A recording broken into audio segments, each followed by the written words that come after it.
Shelby Jacobs is a tech enthusiast and micro-influencer who's making waves in the tech space, sharing insights and passion for all things technology. And Shelby is with us here. How are you today? I'm doing great. About yourself? I'm excellent, thank you. So, how did you initially get into the tech space and what inspired you to become a influencer in the industry? Well, actually, I started in 2017. It's when I started my channel and made my first video in September of 2018. I've always been into tech since I was 5 years old, and it's just kind of grown since then.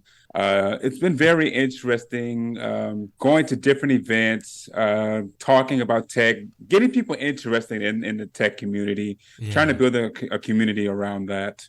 Absolutely. And you mentioned that you had this love for tech from the age of 5. Was there a specific moment or experience at that age that ignited the passion? Oh, it was definitely playing Sonic the Hedgehog 2, Yeah. one of my favorite games back then. Yeah. And how do you think your early interactions with technology have shaped your perspective as a influencer? Very much so. I mean, I love reviewing products. Mm. Anytime anybody can send me anything, I would love to review it. Basically, just talk about it, get my thoughts on it. Basically, let people know what's good, what's bad. Should they pick it up? Shouldn't they pick it up? Because I mean, there's a lot of things that come by, but not everything is particularly worth buying. But like Yeah. for instance, if you say Apple, don't say nothing bad about Apple because pretty much, I mean, they pretty much have things on point at this point. Yeah. Even though there's everything's mostly iterative at this point, but they pretty much got it down packed. Yeah. Well, that's the thing. How do you choose the topics or trends in the tech space that you're going to focus on?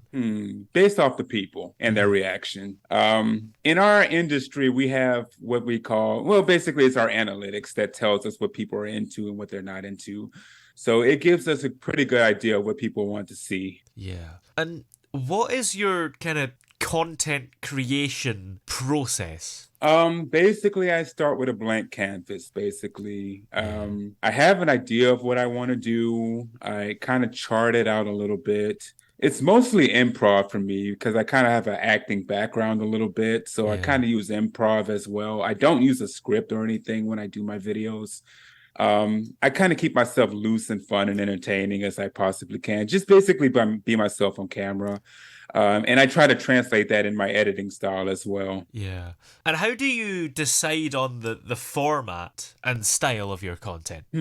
I stick with what works basically. Yes. And what does work? Mostly phones, mostly tech events like Apple, Yeah. some of my popular videos. And at one point in time was a router that I covered, which Oh. I've actually had some people take through articles about the Netgear CM500, I believe. Ooh. And that video kind of blew up. Yeah. And I suppose the thing is, you mentioned phones is kind of one of the biggest parts of it, and tech is such a big part of our lives now, especially It phones. We is do most things on our phones now. pretty So much. I guess you have a huge audience. Literally everybody can gain something from your content. Pretty much. That's what I try to accomplish when I make my content. Basically something for everybody. I know Yeah. they always say you got to niche down because you can't really please everybody, but Yeah. I mean, I do my best to make it for a wide audience that Yeah. anybody can watch it. And even then, do you find that you can have some niche areas within this broad subject? Yes, definitely. Some things just don't perform well. Yeah. Um, and what kind of impact do you hope to make with your content, both in the tech community and the wider world who can just use tech? Well, mostly, like I said, I try to be entertaining as I can, but also to make people laugh, pretty much, basically, Yeah. kind of brighten their day a bit. Um, Funny story about that. I was kind of streaming yesterday, and if you're familiar with Valorant, Mm. and my teammates kind of turned on me because they thought I was They thought I was joking around in a competitive match, but I actually was playing. And they one of my teammates actually held me in the corner where I couldn't move. And I said, "I'm going to report you, man." Wow.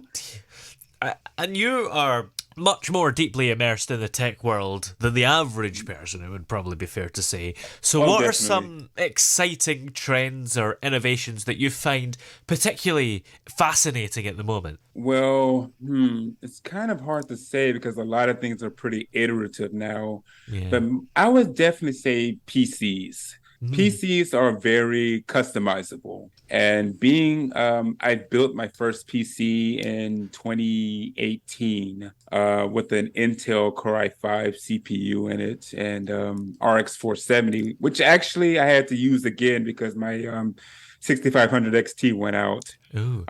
But I'm pretty into PCs. Yeah. And is there still the same appeal for PCs? Because it used to be that that would probably be the main way you'd access the internet in your house. Whereas these Yes, days, most people have got the internet on their phone. Some people don't even have a laptop. true, true. But being a tech enthusiast, you got to pretty much have every piece of tech you can find. Yes. And how much tech have you got in your house? Because even in the background there, I notice you've got a tripod, and maybe is that some the back of some kind of exercise bike there, Um, and you've probably got it's even more we can't see. it's actually an electric scooter. Oh, Yeah. that's fancy.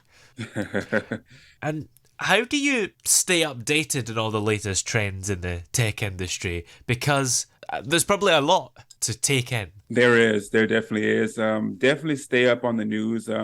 Definitely watching. I definitely follow different tech companies, mostly Apple, Sony, Yeah. Microsoft, basically all the different companies to keep up to date on what I'm going to cover.